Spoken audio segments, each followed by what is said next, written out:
And now the next one, it says that first, let's look at how useless it is. If we can do something to solve a problem, then there's no need to worry or to be unhappy about it.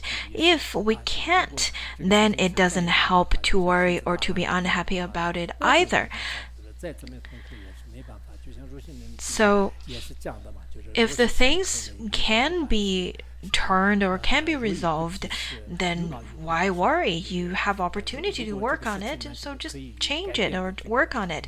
Or on the second one, it says that if there's no way to resolve it, it's just as if you already broke the vase and there's no way to bring it back to its original state, then why worry about it? Just as it is stated in the Bodhisattva Charivatara, where it says that if there's opportunity to resolve the problem, then why to be unhappy about it?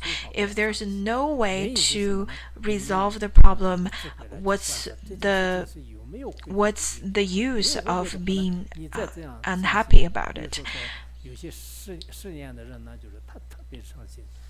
So whenever you encounter anything, any adversity, try to be strong and not be so fragile, not to be so upset. Why is that? Because you can analyze it with your own wisdom and to think about it if there's any way to resolve it. If there is a way to resolve it, of course you can be a little bit upset for a short moment, but you know that it can be resolved, so you won't dwell on that bad mood. And if you can't resolve it, suffer from it, it doesn't really help in any ways. So that's one of the really sharp inference that is provided by Bodhisattva Charivatara, and one way to practice on it. So that's the first aspect. And then the second aspect, then it says that if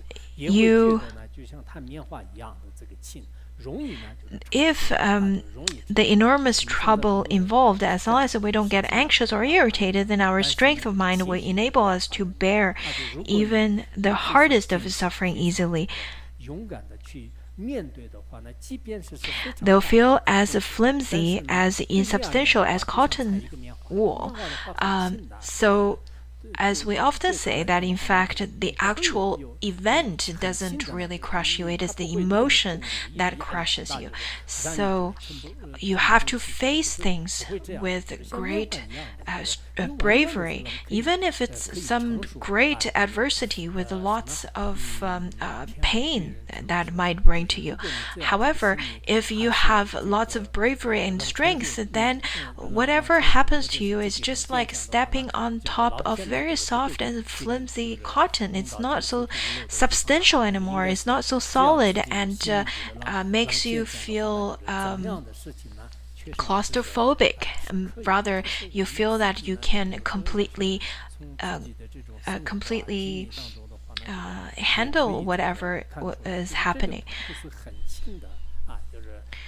In fact, there's always a way. There's always a way out.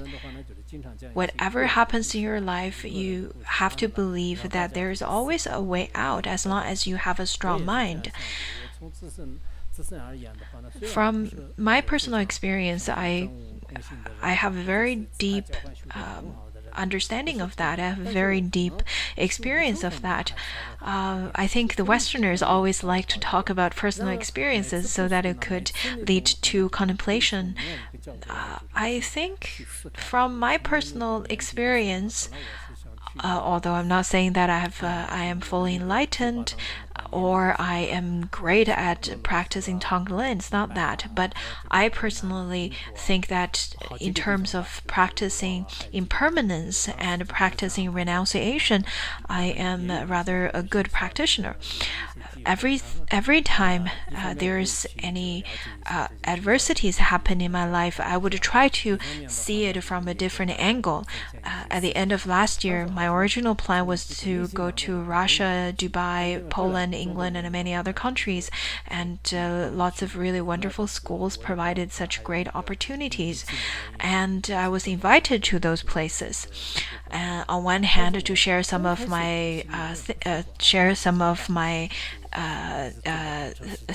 philosophy as well as my experience. So from deep of my mind, I really wanted to go, but due to many different reasons, I couldn't, and including the COVID, it was very difficult to go. I felt a little bit upset at the beginning because I prepared for a very long period of time. But then later on, I felt that if I can't, I can't. So I used that time and I started doing lots of translation, especially the sutras that is kept or taught in Mandarin, but not in Chinese, but not in Tibetan, such as Kshitigarbha Sutra, Sutra of Filial Piety, Sutra of Ordination, and the Sigalavada Sutra, as well as Vasubandhu's Shastra of Reborn in Pure Land, and so on. So I took that time and took advantage of that spare time and translated a lot, which made my time really meaningful. From that aspect, yes, if I go to those schools, I would be happy. But if I don't go to those schools, my time was really valuable and turned out to be really good as well. Just as Mipa Rinpoche said that sometimes the adversities, sometimes the favorable conditions are disguised as adversities. At the beginning, maybe the adversity is very difficult to accept, but later on, afterwards, when you look back at that difficult period of time, you would realize, oh, thankfully, things happened in such a way. It turned out to be very meaningful. Back in 2002, I got really ill. Also, I had some people slandering me behind my back, and many different difficulties happened at the time. So I decided to completely enter into retreat for a while.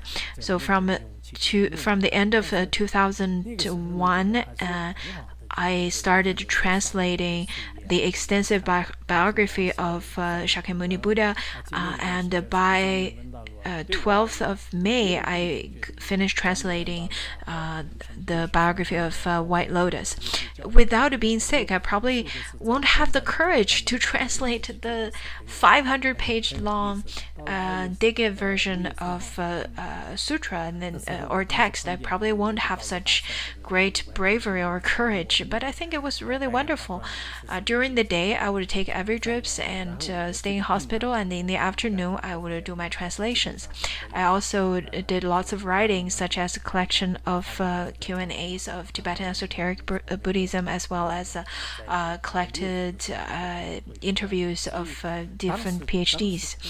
So many different books, and I remembered that short time of the year.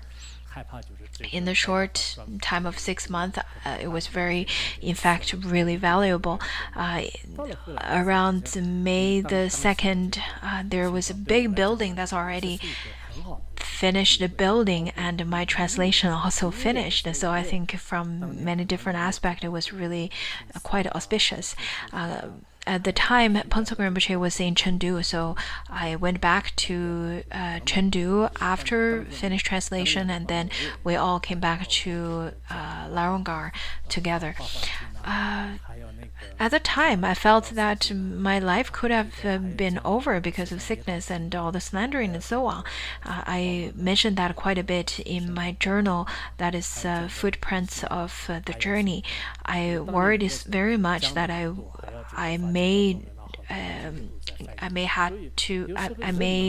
not be able to finish translating the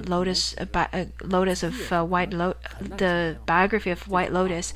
I may have died halfway in between. But at the time, I think it was such a great opportunity for me. also in 2016, my mother died. I had a big surgery. There are lots of big changes in Larungar, but I give teachings in the Lotus Sutra, in the Medicine Buddha Sutra, in Discourse on 10 Wholesome Action Sutra, and Precious Garland of Supreme Dharma, Ishi Lama, as well as Treasury of Dharma Dhatu. So many people, once that they meet, they encounter different sufferings, they probably couldn't imagine how life could go on. They feel like life is going to end right away. But I think at that time you can look, maybe there's another way around. You can walk from the side door or something, instead of thinking that you have to go this way. You don't have to be that stubborn. You can look from a different angle. In fact, people could have different kinds of sufferings. At the time, you have to be prepared. You have to be prepared when you do encounter such kind of suffering. I think you can look for other meaning and other value of your life. In such a way, it is quite meaningful. So don't be so fragile, and have a big and strong heart. In such a way, whatever big adversity is not going to harm you even a single bit. Next one, it talks about, however, while we're dominated by anxiety, even the tiniest problem becomes extremely difficult to cope with, because we have the additional burden of mental discomfort and unhappiness. Over here, it talks about the opposite angle. It says that even when you encounter even the tiniest pain, but this kind of pain could make you feel that, oh, I have so much pain, what do I do? And by thinking in such a way, you're actually adding more into that unhappiness, which could eventually crush you at the end. So big or small pain really depends on how you feel, and depends on your own strength of mind. Sometimes I found that I would give you teachings in class, but maybe I have no such intention of criticizing people, but there are listeners who feel that, oh, Kenpo's criticizing me. And there are people who would take it very seriously, and everyone's reaction of my teaching is very different. So the pain or suffering is very different. And how they would categorize the big pain from the small pain is very different. It all depends on the capacity of their mind. In Bodhisattva Charyavatara, it says that when you are encountering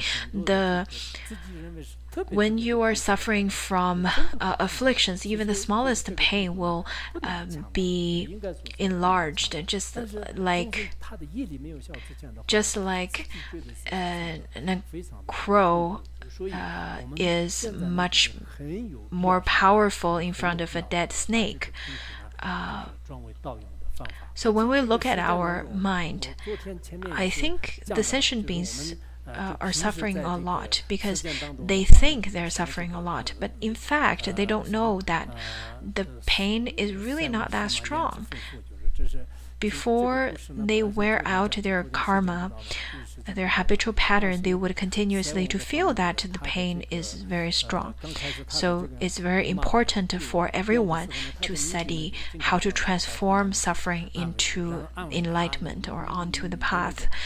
Yesterday, I talked a little bit about how misery is fortune in disguise. In fact, there's a story in Chinese that says that there's a herdsman who lost his horse, and the neighbor came came by and said and tried to console him, saying that don't be upset about it. In fact, he had quite a big heart, and he said it's okay. You never know if it's a good thing or bad. After a few years, his horse came back along with a small pony, and the neighbor came by to congratulate him, saying that it's a wonderful thing. But he said, well, it's not necessarily a good thing. And then, after a few days, his son was riding the little pony and fell off the horse and broke his leg.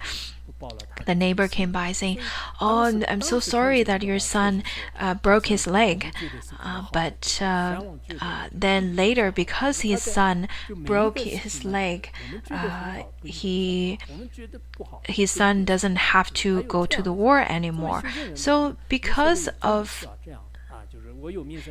his son got injured, he saved his life. Therefore, sometimes we can see that bad things or misfortune could really be fortune or good luck in disguise. Same as practitioners, that's how we should view our life. When you have fame, it may not be very good for you. When you have money, it may not be good for you because it could all of them could give you make you feel more arrogant about yourself. Similarly, without money may not be a bad thing because it could help you to generate genuine renunciation.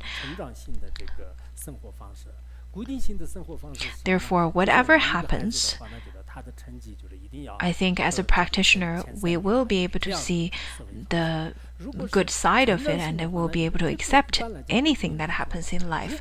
Just as how some psychologists think that there are two ways of thinking. One is growth mentality and the other one is stagnate mentality. The growth usually people would